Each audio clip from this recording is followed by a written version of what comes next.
Hi everyone, I'm Airier, and today we'll look at the final part of Star Wars with Warhammer 40K, Episode 23, The Cost of Honor by a Fan with Too Much Time. Last time around, a lot has happened. We've actually gone with two specific locations within the story.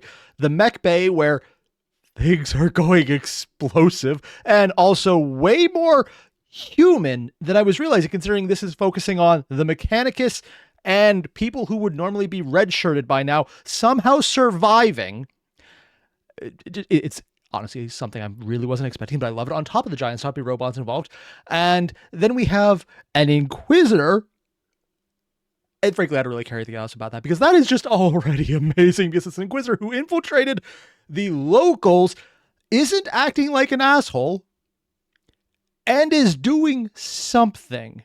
I'm not entirely sure what, because based on people's comments, he's not associated with Sharkmouth, or, you know, the guy who's also an Inquisitor.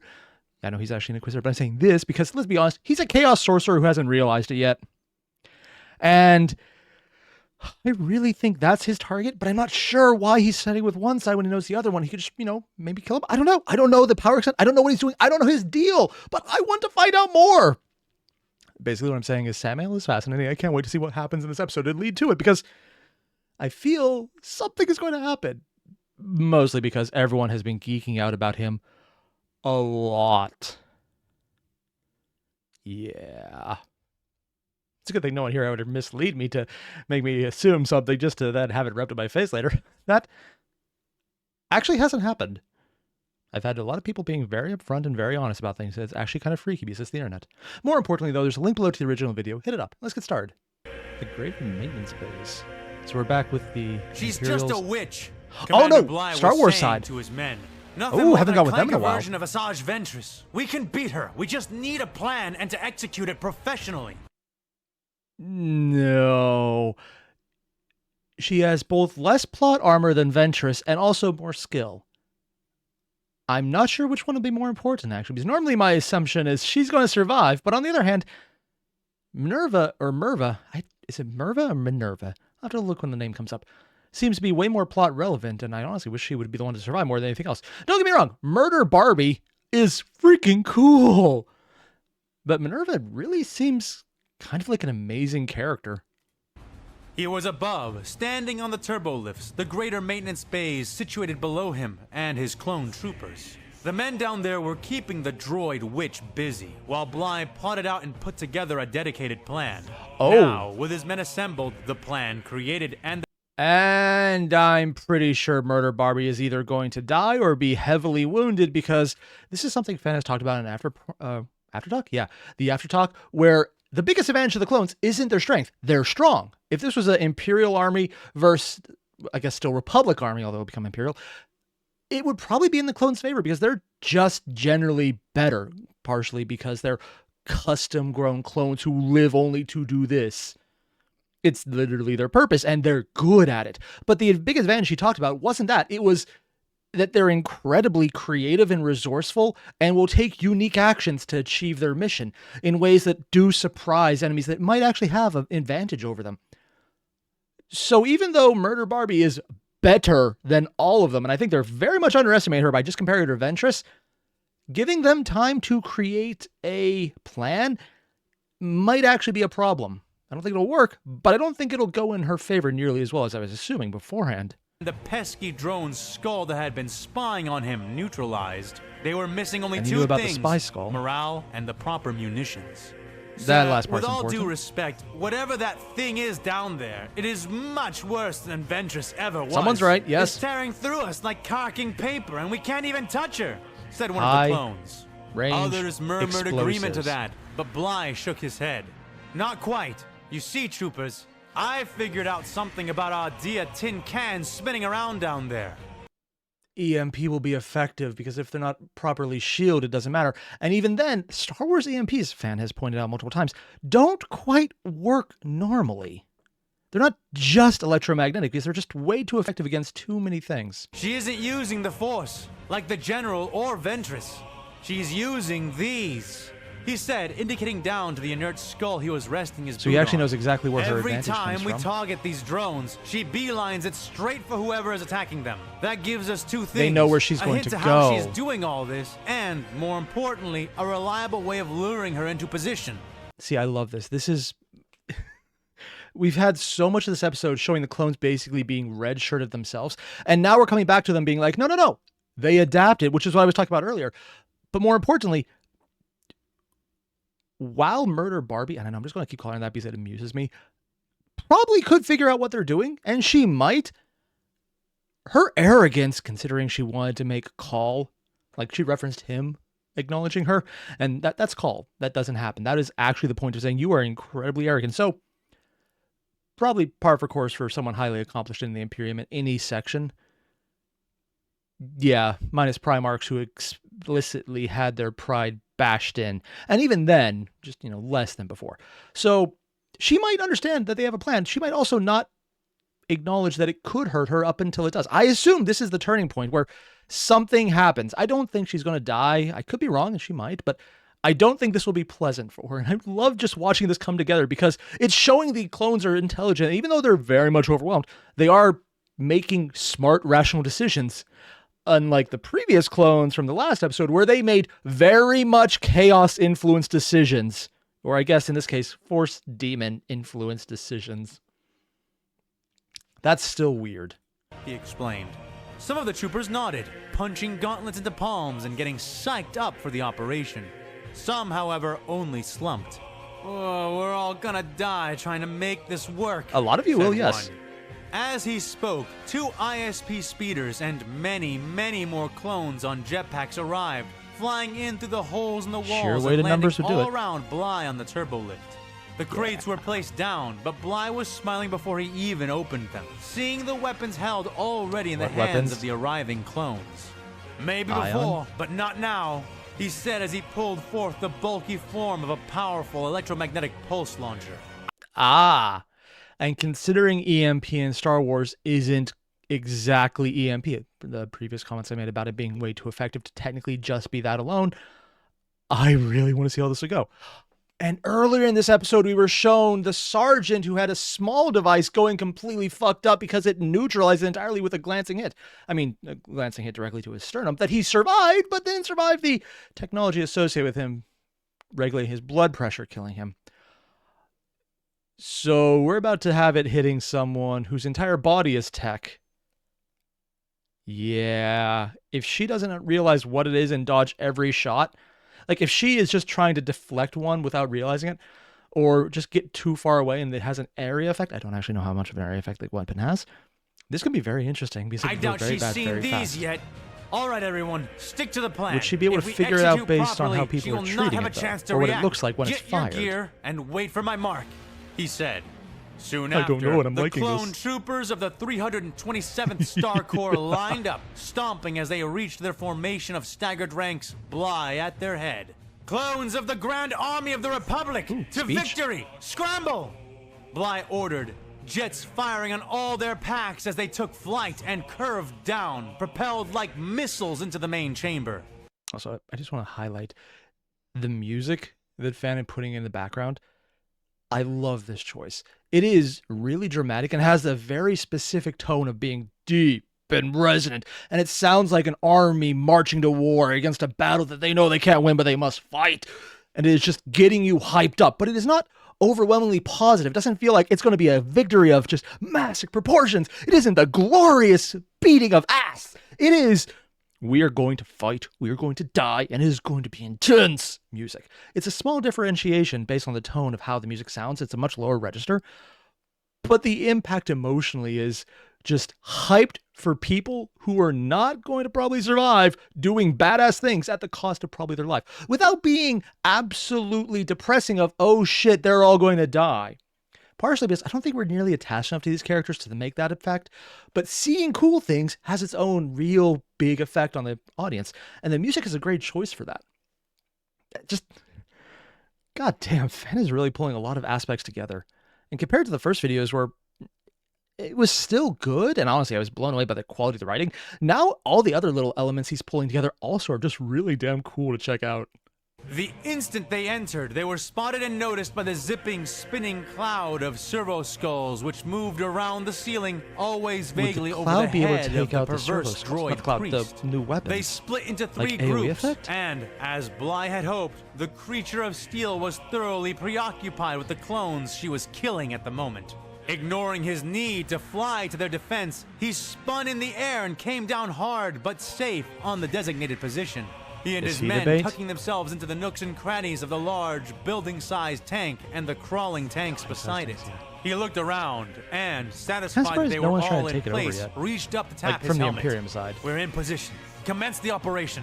In response, Group 2 flew between them, hovering as they took aim and then began to fire into the swarm of skull drones. They only managed to get a few shots off, but a few shots was more than was required Regular from guns that or the many EMP clones. ones? Contrary to what their names suggested, the munitions of the EM pulse launchers was no solid round, no grenade or special bullet. Bly was unsure what it actually fired, but what it looked like was a sphere, easily the size of a man's head. Now that's interesting. Before it was all base speculation on the 40K side about what the EMP was on the Star Wars side. Okay. But it's actually kind of weird that Fan has that exact kind of questioning of what the gun is on the Star Wars side. Now, this is a clone. It's not someone who actually works at weapon development. It's not someone with more knowledge on the much higher level of the character spectrum. And it's not a main character on the Star Wars side who might have plot armor giving them special knowledge. Sometimes that is the thing. It's weird, though, and I don't really like that aspect. I don't think Fan's using it either. But it's weird that they don't actually know what their own technology is. Now, on a real-life basis, no, that's completely normal. If you ask most people how a motor works, they won't be able to answer that. The answer is usually magnets, and while that sounds like a cop-out, technically, for some of them, it's completely right. Some of them. There's actually multiple variations how they work. Internal combustion makes things spin.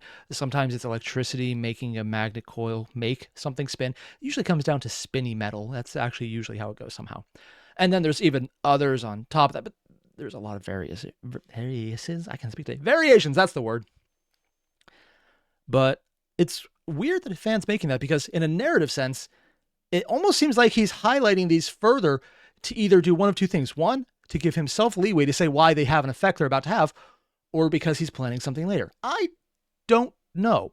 My initial assumption is he's going to use the effect and he's justifying it by having it said, hey, they do this, it's called this, but we don't actually know what it is. So it doesn't have to behave like what we say it is actually is, which is actually something that the Warhammer side does a lot of because they know really little about what they're doing, except for when they know a lot and then also don't know a lot, such as the Arc Mechanicus is having AI in them.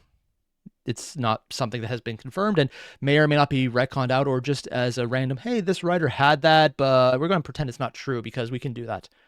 That is a 40K thing and how they actually treat their lore, so yeah, it's annoying. Interesting how this is working out, though. If not larger, composed entirely of pure, crackling energy. The spheres were sent flying, traveling in straight lines and leaving trails of burning air in their wake. Oh. The skulls zipped and bobbed, moving around most of the pulse spheres that were sent after them. But the few that did strike true struck more than one. Upon impact, the containment field around the energy ball collapsed, releasing an explosive wave of alien electrical energy. Hits one, hits Servo more. skulls Too bad they dropped can't in their donate them. tens with each strike, which was Tens? likely How many why were there? the response to the attack came so fast. I was assuming even like faster 20 than or Bly 30, had been maybe a dozen, anticipating. but... He had expected to have time to react, but however it was that she had launched herself, when the domina of the Martian priesthood came for them, she did so as a flying lance of lightning-fast, ferocious death, colliding with Group 2 before Group 1 could head her off and engage. Get on her! Stay on her! Group 3, Blind firing take might actually be a over! good idea at this Bly point. calmed to his men, even as Shoot at the the clones ground! around him spilled out from hiding to flank gonna the be priest, fast enough to get on you. while he and Group 1 fell upon the metal menace. Group 3 would take over the pursuit of the drone skulls, who had to remain near. Eyes always on the battle and on her, to provide And distracting their her so she benefit. has to spend time As they did, on multiple Bly sources. and his main rained shots down, striking and Probably could still electrocuting their deal own with it, men as they but- attempted to pin her down and blast her.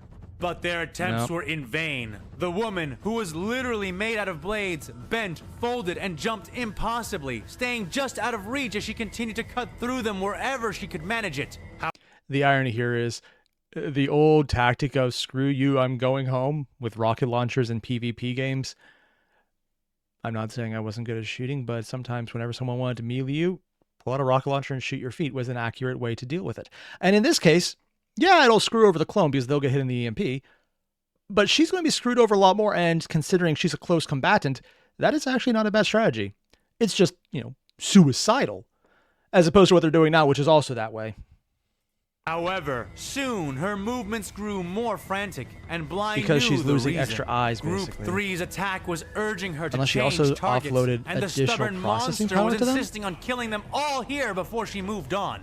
Got Two it. near misses later from the new area of effect weaponry, and she abandoned the tactic, leaping from the ground onto the tops of the tanks as she began to dash for the clones pursuing her drone skulls. The men Second who had phase been activated, facing it her seems. did not falter, taking to the air and chasing after the droid priest, forcing the quick death dealer to duck and swerve as she moved, breaking her beeline assault and frustrating her attempts to attack the clones she was after. Group 2, So that break should off push her now back and a prepare bit. for the next phase. Group 3, change target priority on my mark. Bly calmed.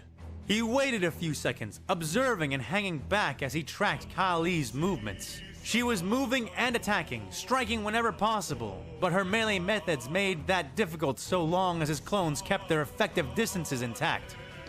The irony being she actually called this out, I don't think it was this episode, but a previous one, where she estimated that his ability, his basic CR rating, his challenge rating, combat potential, take your pick,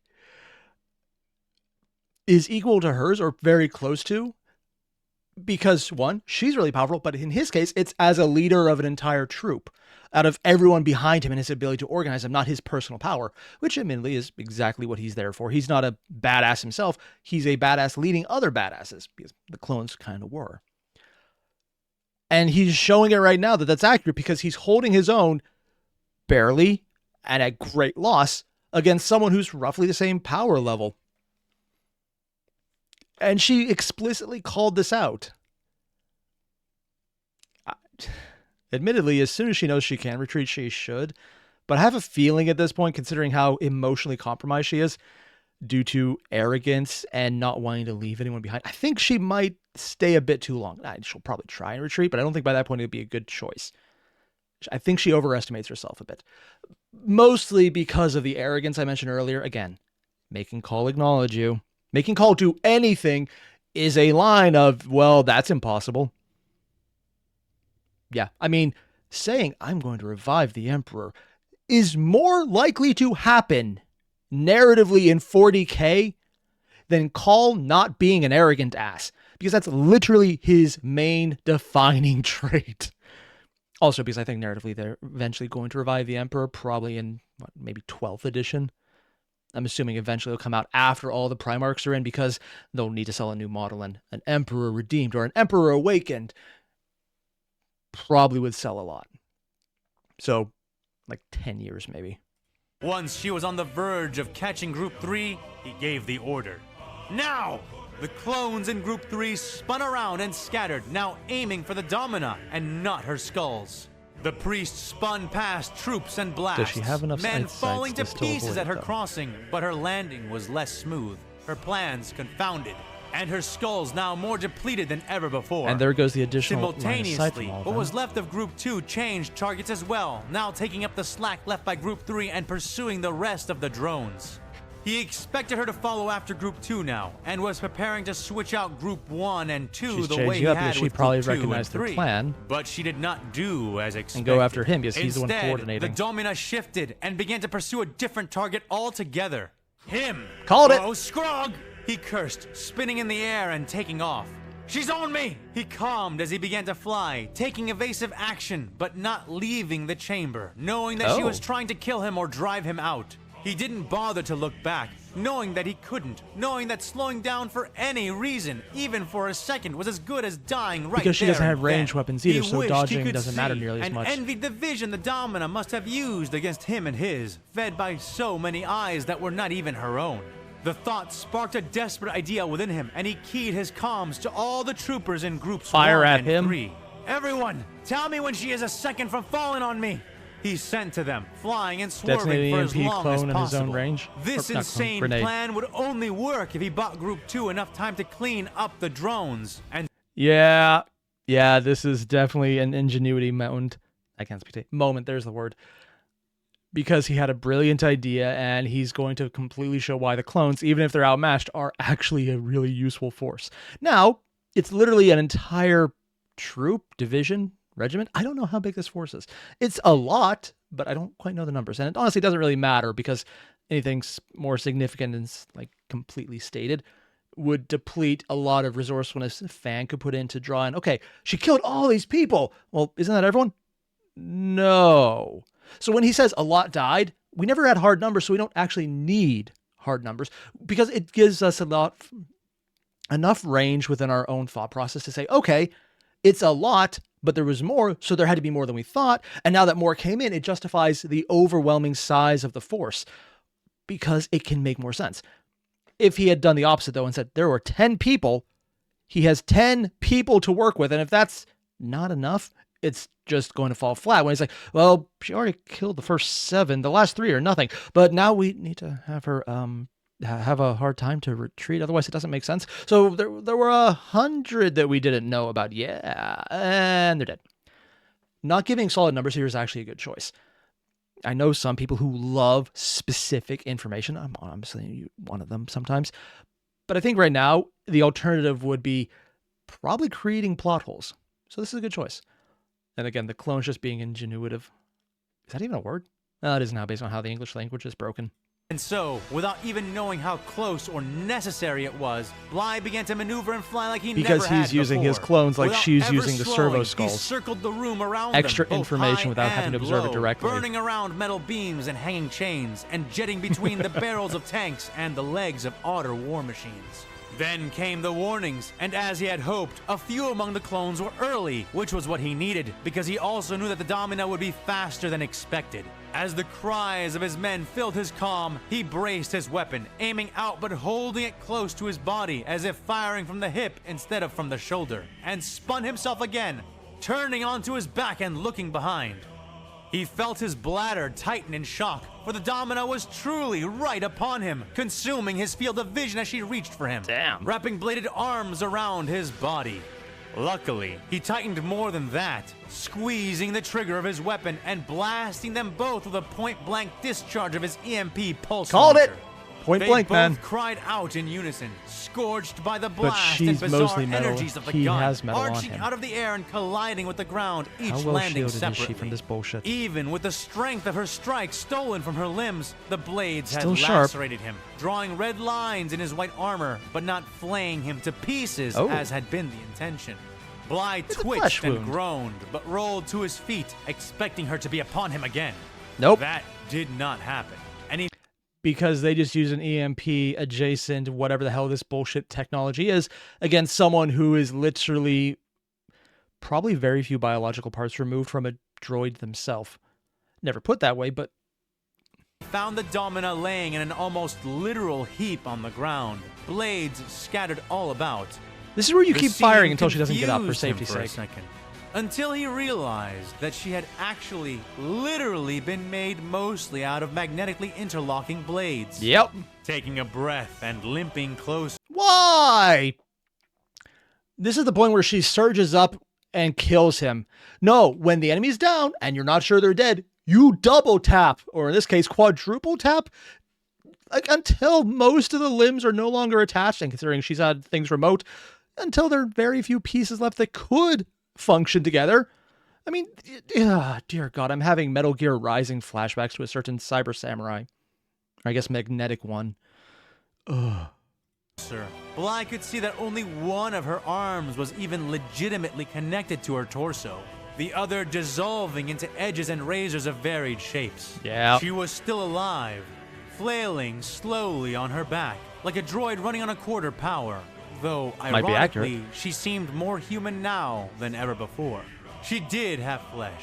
That much was now visible, as the scales of swords fell away to reveal the gray, sickly skin beneath. Oh, they actually had skin Interwoven still? with tubes, wires, and cybernetics. I'm actually surprised that much of her existed. I legitimately expected all the limbs were completely cybernetic at this point. This is actually surprising.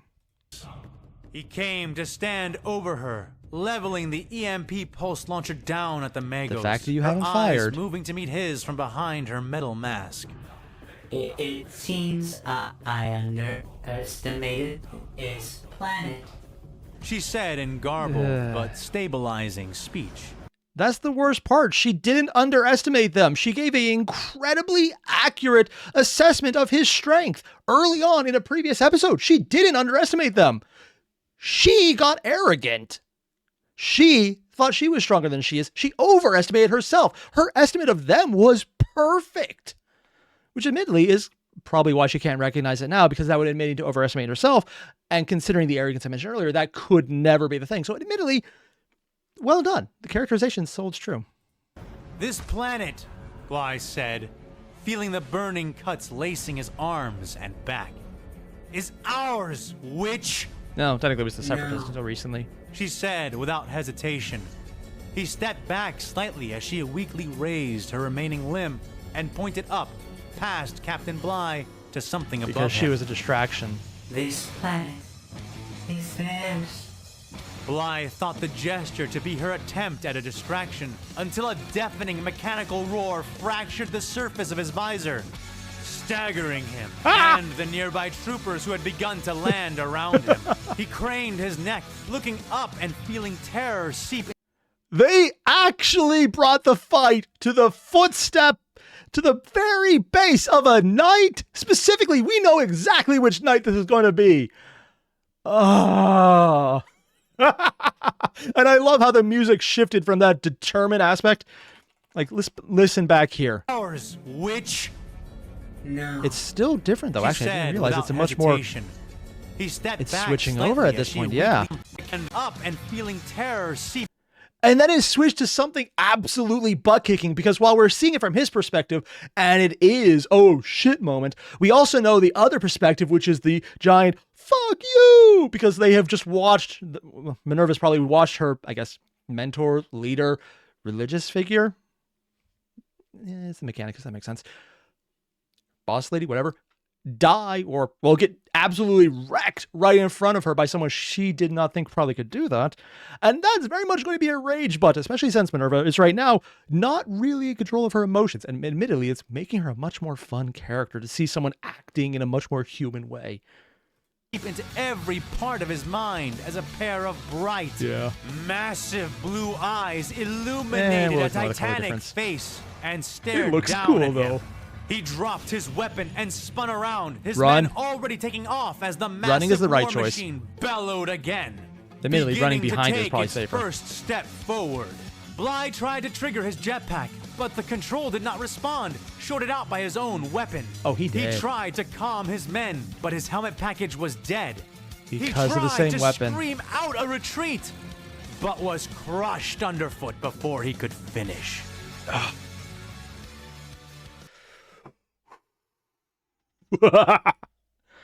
He got that moment of badass. He got to live up to the idea of exactly how strong she thought it was. And this went exactly like I thought Fan was leading up to. And frankly, he delivered in a really cool fight.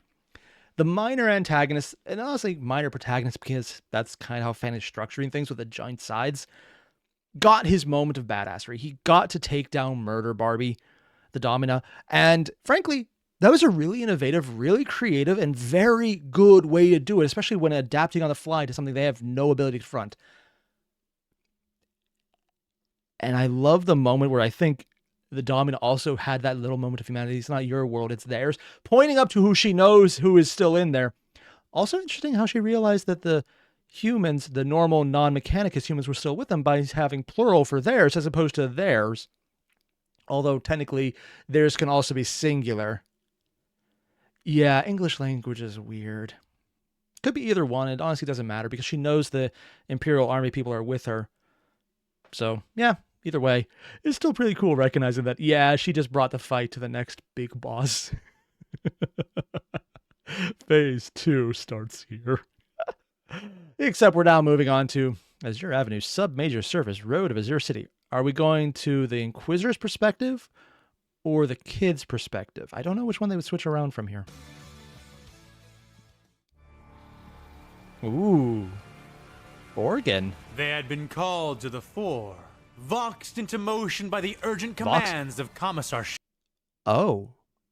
Was not expecting this. This would be the Imperial side, probably leading into the ambush being set up by the locals. Chadrick, and without complaint, they had deployed. They marched in rank and file, I should remember that. It sounds silent familiar. and stalwart. They wore full-body suits, sealed environments each, every fourth man carrying a Volcus-patterned magma gun. Yep. A horrifying weapon which was very nearly unique to the Zektek sector. Though at brief descriptions, many may think of the feared death corps of Krieg. These men bore no kinship to the Vitae-born warriors of that dead world. The encompassing suits were made... Wait, they flat out know they're Vitae-born? That is unique, because most people don't know they're just mass-produced clones. They can suspect it, but they don't know for a fact that they're Vitae wombs, which is actually the term used in 40K. So I'm already reassessing... Ooh, hit my mic. Exactly how much I know. That's surprising, because I'm assuming we're on a basic grunt level here. Not of ceramite, nor of the chemically treated overlapping cloth, as worn by the aforementioned Death Corps. Instead, they donned dull red, single-piece rubber-like plasmite suits, some of varying heights, but otherwise identical to the others around them. Don't actually know that term. Bodies and faces Plasmite. utterly hidden, they marched, squeaking only slightly despite their vast numbers. Each rectangular legion. head section was seamlessly connected to the one-piece suit, the man within wearing an interior helmet and rebreather which connected to Chemical and kept warfare? steady the large, box-like head section of the suit, which was sealed around the face with a square screen of hardened night glass. What A basic is heads-up this? display was projected onto the screen of each Imperial soldier by internal, neck-mounted hollow emitters they wore. This is very unique, because I don't think I know this type of unit from 40K. It almost seems like they're about to engage in chemical warfare, because I don't think this would hold up to anything else. Showing orders. Do they have a localized life eater virus? I don't think they can do those. Usually those are, you kill planet with that, you don't just kill something. Unless it had an incredibly short range?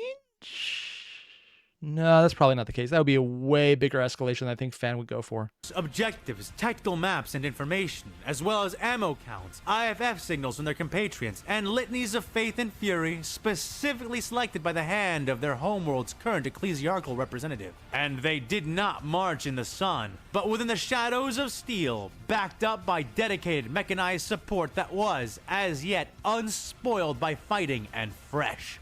So they're a very high-end regiment within the Imperial Army that's with them that looks like they specify or specialize in chemical warfare, because that's the only reason the rubber aspect would make sense, and they've been held in reserve, which also means they're probably literally being red-shirted to see how they do against the locals blockade, and considering the locals blockade involves the Inquisitor, Samael, unless I'm completely different on the location, they're being built up and they're being shown things to let them know about other units that have specialty technology, which is why they know about the Vitae womb. So we're building them up right now to show Samael's power. And admittedly, Fan does these build-up moments really well, so I'm actually looking forward to this. The growl of Lehman Russ tanks and the rumble of a single, towering Baneblade resounded over the marching Only one heads they of have, the though. Stoic Legion. The Because the wrath previous of one the lost more than the one they 666 still have Carcosa here. Untouchables had been unleashed. Untouchables? Wrath of the 666 Carcosa Untouchables. Carcosan?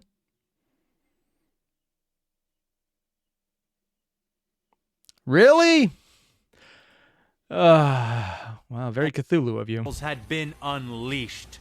And around Granted, that's them also flew something the 40K flags does of the too. 44th Black Being Carminian yellow. Obsidian Guard.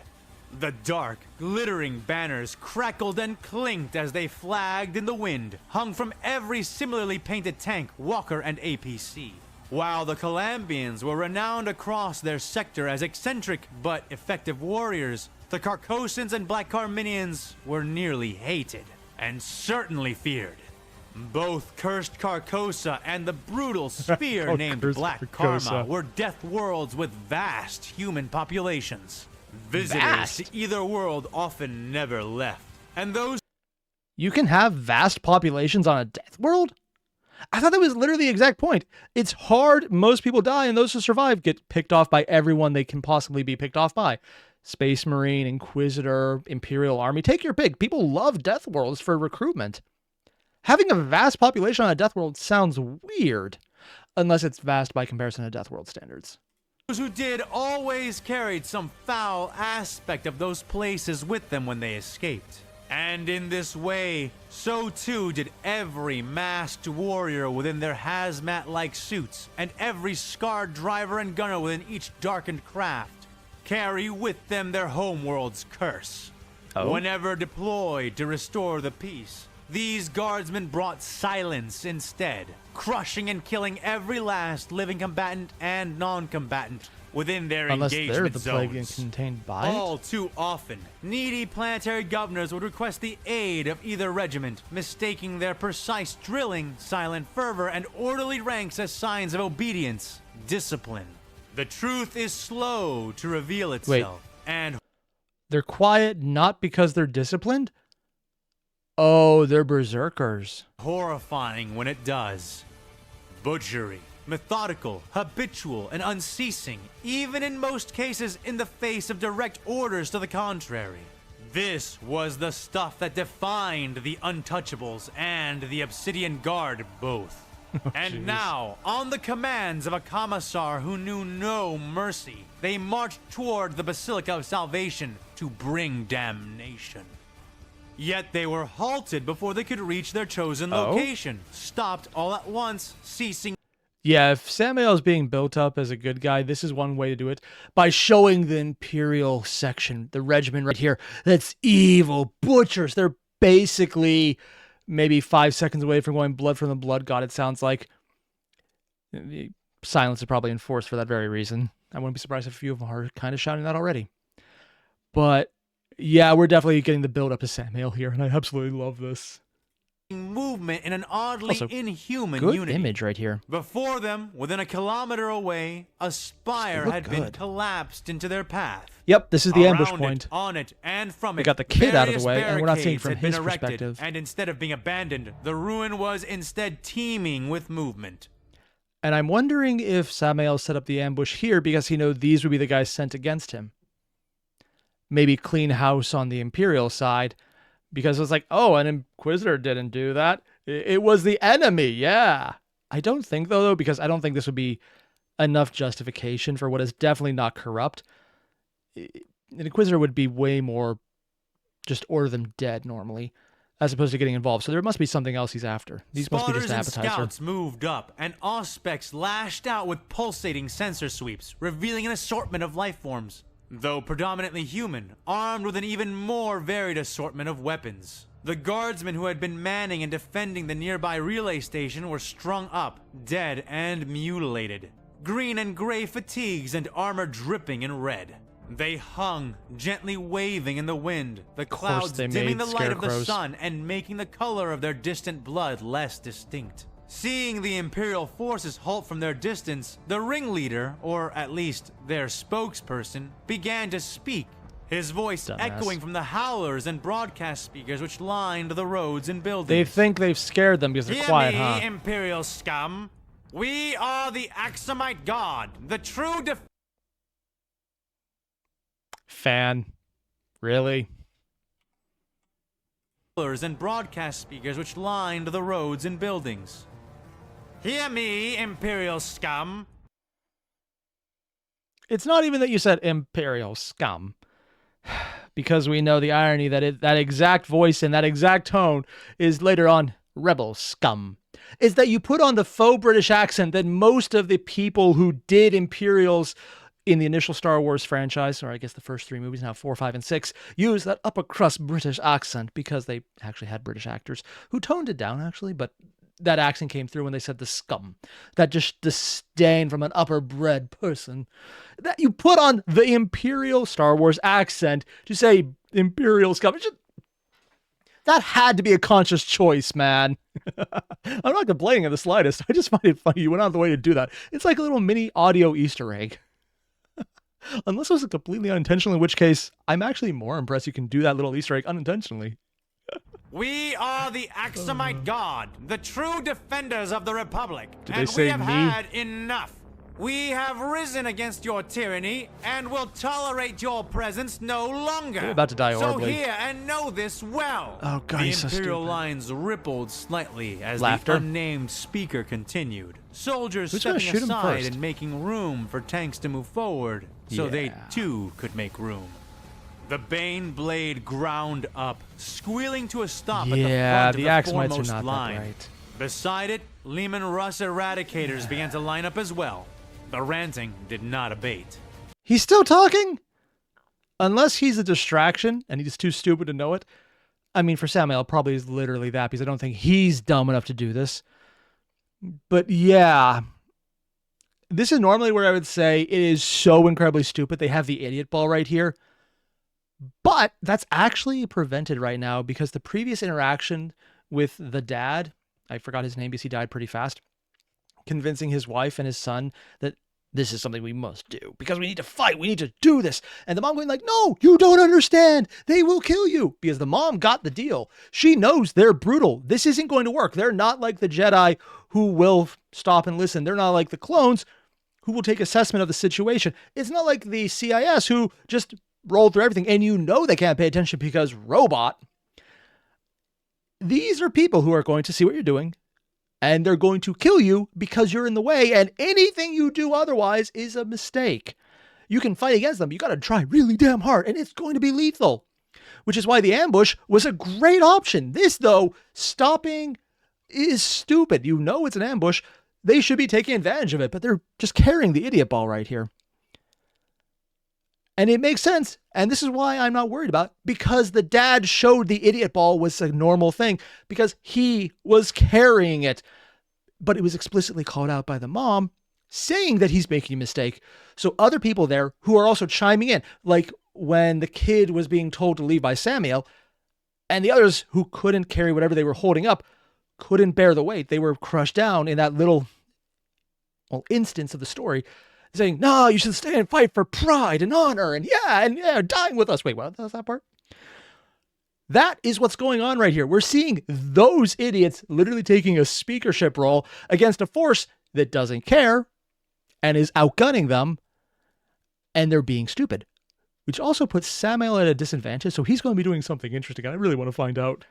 If you choose not to leave, He's to so stupid, approach, though. to come This guy here talking. instead, then know Can you just snipe that him you already? have come here to die. We are millions strong, and each of us is armed with a hero's weapon. Each of us a bloodline born of proud defenders. This is just bragging about nothing. We beat the Hutts into submission and drove them from the core. We shunted away the Sith and sent them skittering back into darkness. No, you didn't. The cannons of the massive war platforms groaned, enormous barrels tilting up as they took up firing angles. Orders were voxed, clearances issued, shells were blessed and then firmly loaded into waiting war machines. Yeah. The Carcossans watched on silently. they're bragging about things that the guys there would not insectoid know or care masks about. Expressionless behind their glass screens. Ignore my warning at your own peril. I think they're all right. Imperial fools! You cannot win. You cannot. The Eradicator tanks opened fire first. The Yeah. blasts cascading in sequence from left to right. Their shells were timed. sent spiraling and screaming through the air, arching up and then down towards their targets. But they never reached the collapsed tower. A bubble or shell of radiant blue energy suddenly appeared, enveloping the fallen building and the rebels it contained. That's actually surprising because a lot of people don't use those.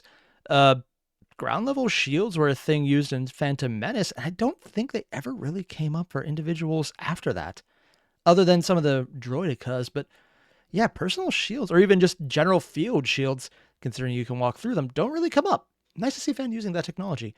Surprised these guys would do that. The shells Because that involves a lot more slammed into thought the than particle just- shields with muted, echoing thumps. Their weaponized shockwaves visible as they were reflected away from the rippling blue skin of the shield. There was a pause, and then an echoing laugh from the speakers. Did you really think that we would simply stand here and speak without the power to back our statements? Yes, because they can still walk through them if it's the same type of shield. And if not, I'm assuming eventually multiple shots will take it down, because that is how you take down most shields. You keep hitting them harder.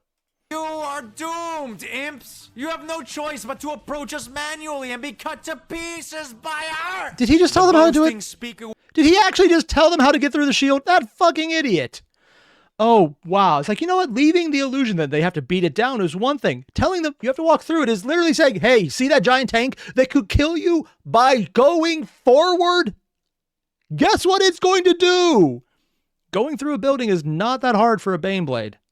was silenced a second time, though this time not by the booms of many Eradicator cannons, but rather the deafening roar of only one weapon. Baneblade. The Mega Battle Cannon turret, which topped the Baneblade tank. Oh, they're going to fired, shoot it. even given the precaution of allowing the tank to come to the front of the line, ahead of the troops. They're just showing off now. The shockwave which broke out from the barrel upon its discharging still sent the nearest Carcossans reeling and toppling over. The scream of the fired shell became a sonic boom as it Which tore shell through did the they air with use? meteoric speed. Propelled not only by the momentum of its initial blast, but from its powerful self-propelled solid fuel system as well. Oh. The bubble bent and flexed, holding the red-hot spinning shell in place as it screamed explode? against the energetic resistance.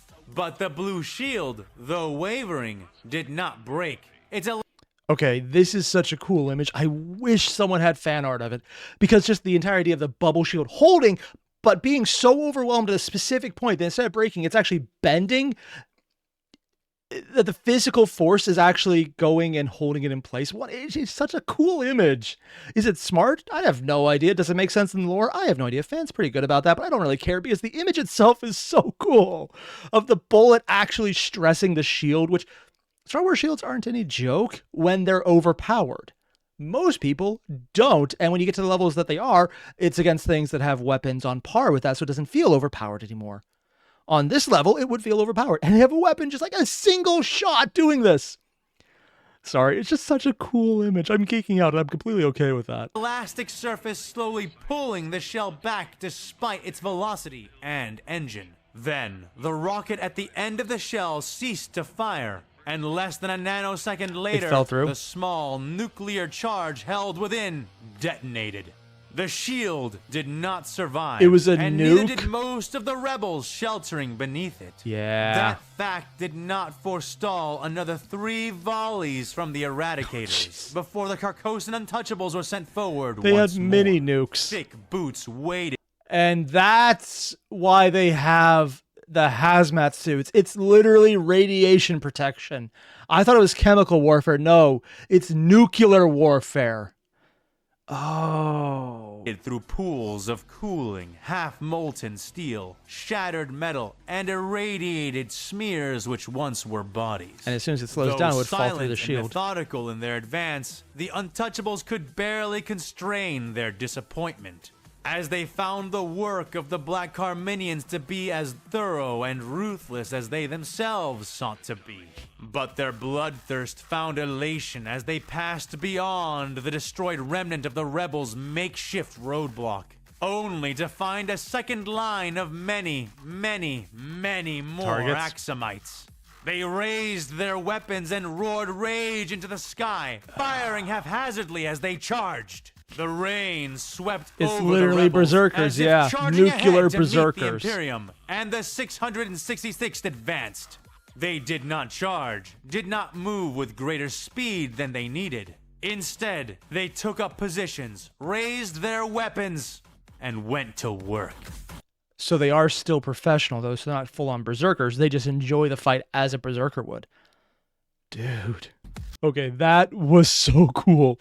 I love the conclusion, well, of Murder Barbie's aspect, but getting that last second with the sergeant or the clone commander looking up and then being crushed as the knight takes its first action to take out the antagonist of the entire section, to watch as Minerva's mentor is down on the ground beaten and she's the one. And if she has hearing her mentor look up at her and say, they're taking, like, it's their world. That is one of those, okay, I'm going to hate myself for this because you'll know why in a second. It is one of the good moments in the second season of My Hero Academia where All Might loses power and says it's on you, which is a great visual moment. It's that mentor passing on the torch. This is really well done. And yes, I hate myself for referencing My Hero Academia. The first 2 seasons were good and I can't bring myself to watch the rest. It just hurt at that point. But this did it well. It has all the emotions in it. And I can't wait to get back into her perspective, probably in another 2 episodes, because Fan jumps around a lot because he's wrapping things up, but they're not quite there yet where they're all converged to a single point or 2. There's like 3 of them. And the ship hasn't even fallen from the orbit yet in the ground campaign. So I don't know where we're going next, but there's a lot of moving parts. The Knight and Minerva with the surviving Imperials are in play. We have Samael backing up the Axumites who are being slaughtered by the nuclear armed forces who think that is a completely professional way to do it. So Deathworld itself is probably a nuclear wasteland like Krieg, and that's probably why they compared it, because they are also probably a nuclear deathland.